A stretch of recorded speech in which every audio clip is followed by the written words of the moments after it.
carefully built by an infallible architect, which I had been directed to seek at leisure. I did so now. A row of cramped houses with the unpardonable bow window projecting squalor into prominence came into view.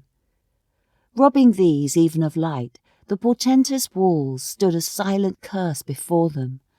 I think they were blasting the hopes of the sad dwellers beneath them, if hope they had, to despair.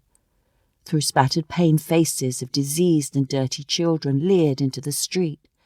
One room, as I passed, seemed full of them. The window was open. Their walls and maddening requirements sent out the mother's cry. It was thrown back to her, mingled with her children's screams from the pitiless prison walls. These shelters struck my thoughts as travesties, perhaps they were not, of the grand place called home. Leaving them, I sought the essential of which they were bereft. What withheld from them, as poverty and sin could not, a title to the sacred name? An answer came, but interpretation was delayed. Theirs was not the desolation of something lost, but of something that had never been. I thrust off speculation gladly here, and fronted nature free. Suddenly I emerged from the intolerable shadow of the brickwork, breathing easily once more. Before me lay a roomy space, nearly square, bounded by 3-story dwellings, and transformed as if by quick mechanism with colours of sunset. Red and golden spots wavered in the panes of the low scattered houses round the bewildering expanse. Overhead a faint crimson sky was hung with violet clouds, obscured by the smoke and nearing dusk. In the centre, but towards the left, stood an old stone pump, and some few feet above it irregular lamps looked down.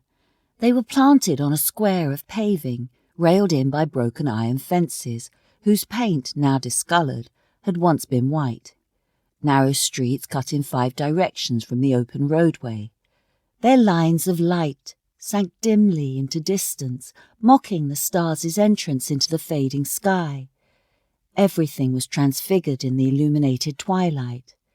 As I stood, the dying sun caught the rough edge of a girl's uncovered hair, and hung a faint nimbus round her poor desecrated face.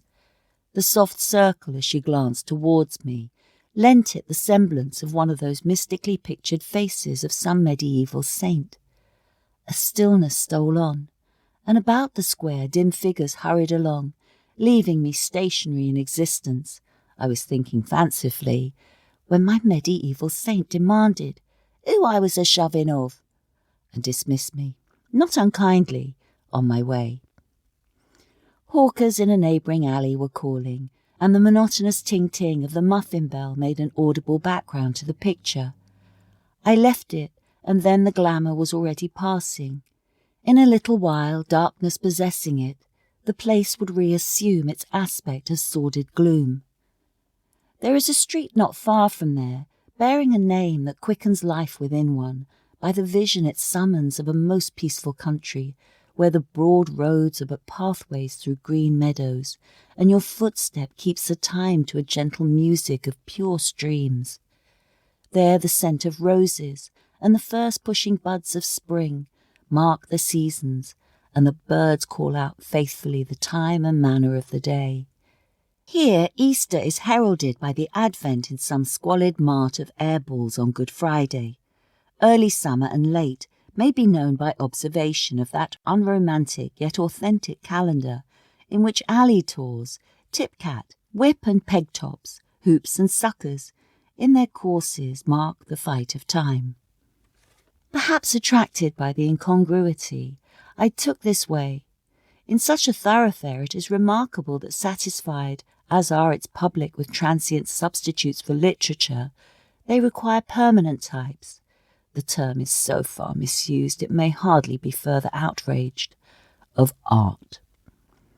Pictures, so called, are the sole departure from necessity and popular finery which the prominent wares display. The window exhibiting these aspirations was scarcely more inviting than the fishmonger's next door, but less odoriferous, and I stopped to see what the ill-reflecting lights would show.